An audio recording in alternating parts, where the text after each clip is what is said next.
Vous cherchez une nouvelle façon de préparer les pommes de terre. Découvrez notre salade de smashed potatoes, des pommes grenailles croustillantes et une sauce crémeuse. Allez, je vous montre tout. On va commencer notre recette par s'occuper de nos petites pommes de terre grenailles. Alors bien évidemment, ces grenailles qui sont ici, c'est des toutes petites pommes de terre. Eh bien, on va les laver déjà. Moi, c'est déjà fait, donc vous les passez bien à l'eau parce qu'elles peuvent être terreuses. Et ensuite, on va les plonger dans de l'eau froide. Très important, hein. Toujours départ à froid, la cuisson des pommes de terre. Deuxième chose importante, quand vous faites cuire des pommes de terre, on ne sale jamais l'eau de cuisson en début de cuisson. Pourquoi? Parce que le sel, c'est conducteur, ça va permettre à l'eau de rentrer dans vos pommes de terre. Donc moi, je sale soit aux 3/4, soit pendant ma cuisson, en fin de cuisson, d'accord? Donc là, on va se mettre sur un feu assez vif. Dès qu'on arrivera à ébullition, on baissera.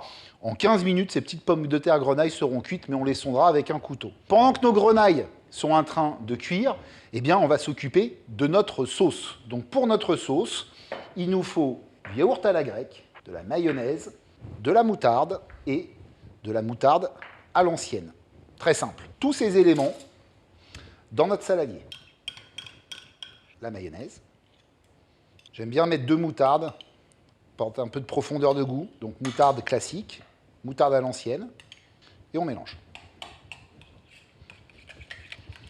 Ça, je vais réserver sur le côté de mon poste de travail.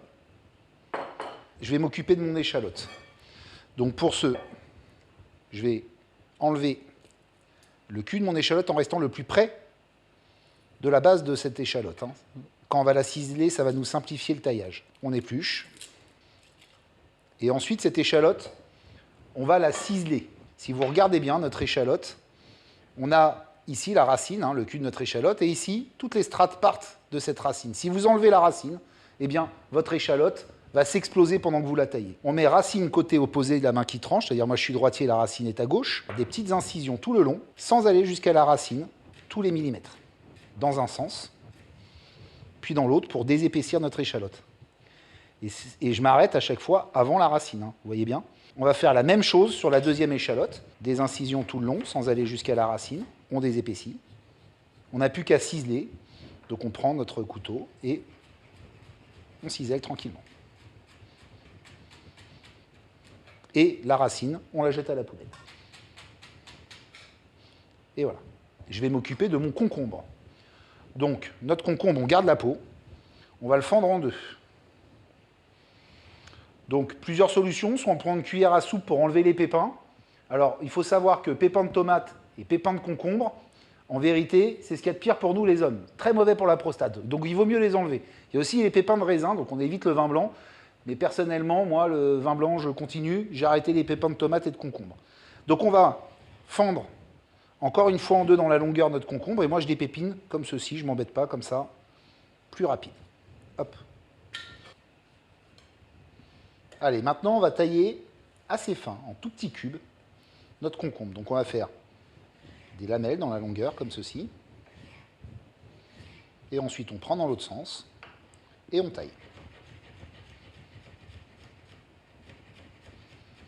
Ça nous a apporté beaucoup de fraîcheur dans notre salade, ce concombre. Et je recommence l'opération avec le reste de mon concombre.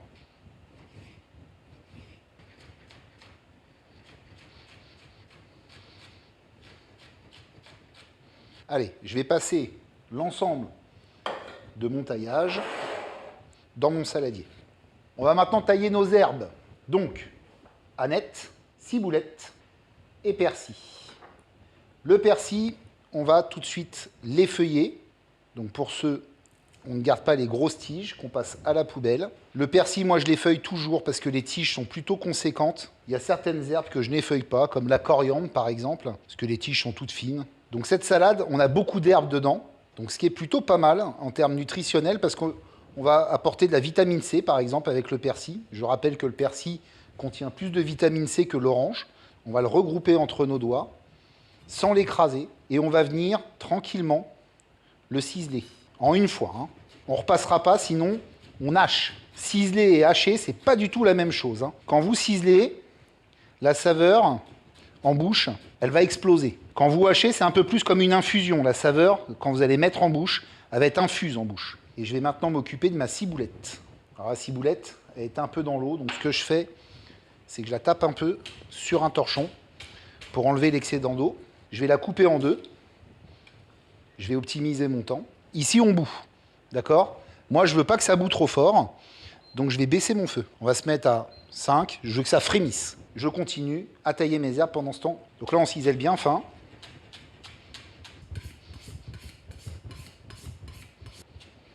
Voilà, c'est nettement mieux. Ça, c'est très simple. Quand vous taillez des herbes, vous pouvez le voir très simplement si votre couteau est mal aiguisé. C'est que votre herbe, quand vous la taillez, en vérité, vous l'écrasez. Et en l'écrasant, elle va libérer de la chlorophylle qui va tacher votre planche. On passe à la nette. La nette aussi, ça a des grosses tiges, donc elle aussi, on va l'effeuiller.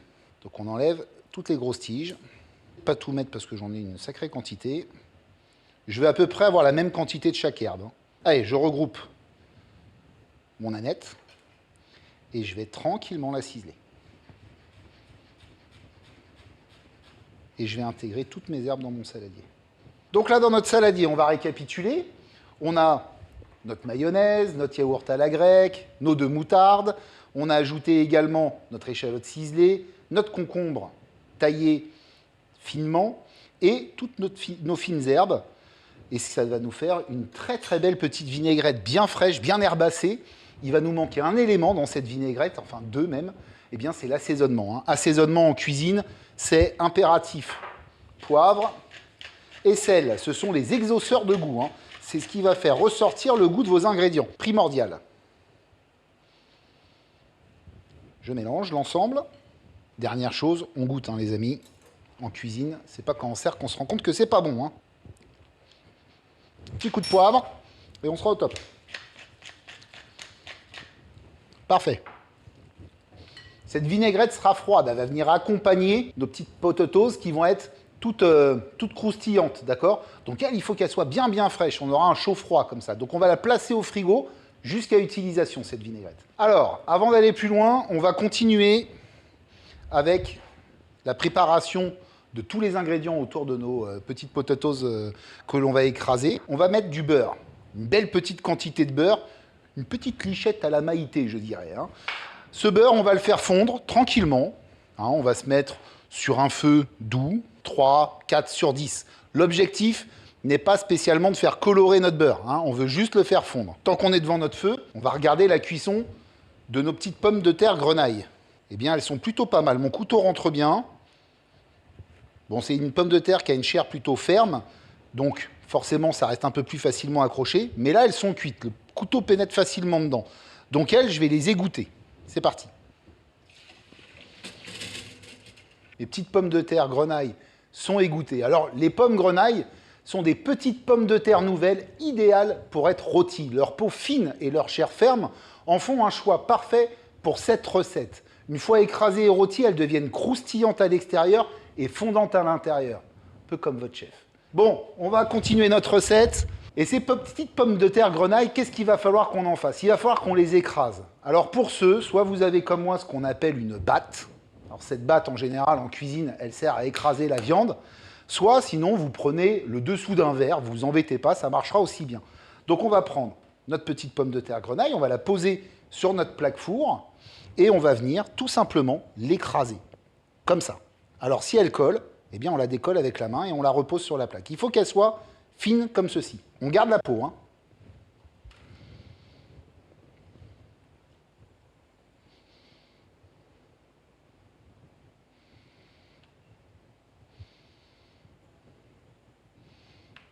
Je les ai pas refroidis, c'est volontaire. Ça s'écrase plus facilement. On va s'arrêter un tout petit peu et on va aller préchauffer notre four à 200 degrés, chaleur tournante.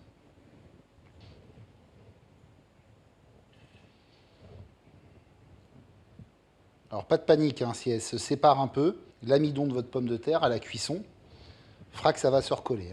Première plaque faite, on la dégage et on se prépare la deuxième. Bien évidemment, vous avez remarqué, moi j'ai mis des cils-pâtes sous ma plaque. Si vous n'avez pas de cils-pâtes à la maison, vous mettez un petit papier sulfurisé, ça fera très bien l'affaire. Avec une cuillère, on les rassemble.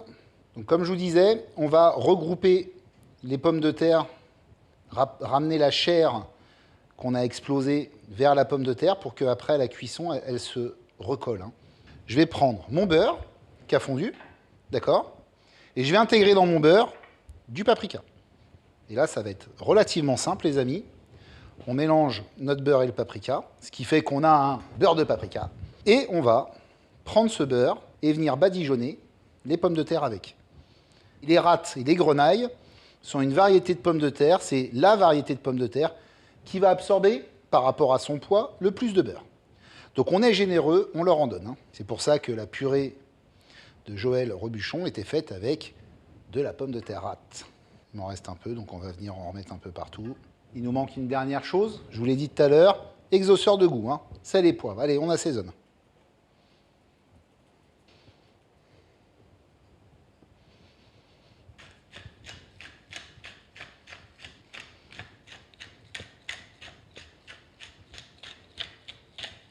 Et donc là, on va partir pour 30 à 35 minutes de cuisson. Attention, ces 30 à 35 minutes de cuisson sont facultatifs. Ça va dépendre de la taille de vos pommes de terre, de votre four, de plein de choses. L'objectif, c'est de travailler au résultat. On le verra tout à l'heure. Il faut que vos pommes de terre à la sortie du four, vos petites galettes, ça va être comme des galettes, soient croustillantes. C'est le maître mot, mais pas brûlées. Je précise. 30-35 minutes à 200 degrés. C'est parti. Ça fait à peu près maintenant 30-35 minutes qu'on est parti en cuisson. On va aller voir ce que ça donne. Ça me plaît bien. Elles ont rétréci. C'est normal. Regardez-moi cette jolie coloration. On est parfait. On voit qu'elles ont collé. L'amidon a fait son œuvre comme prévu. Il faut que nos pommes de terre soient bien chaudes. Je vous ai expliqué tout à l'heure, on sera sur un chaud-froid qui va être très sympa. Donc on va se prendre des petites galettes qu'on va venir poser dans notre assiette. Voilà, comme ça.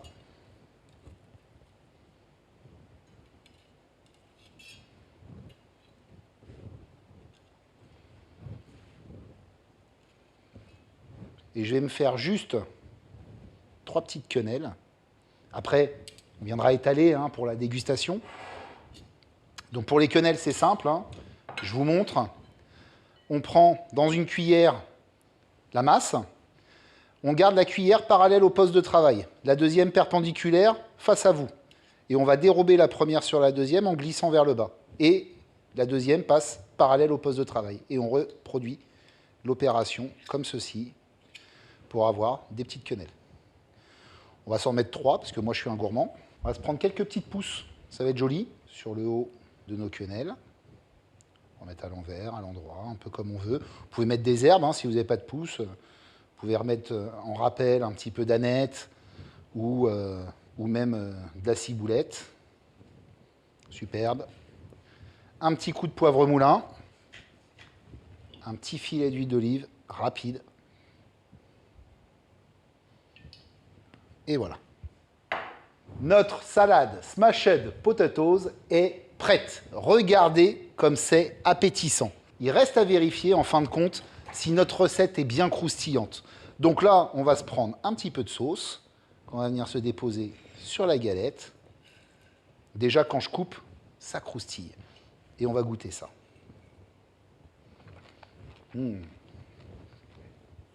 Ça croustille merveilleusement bien. Cette texture parfaitement croustillante et cette sauce onctueuse, c'est un pur régal. On est food smashed potatoes.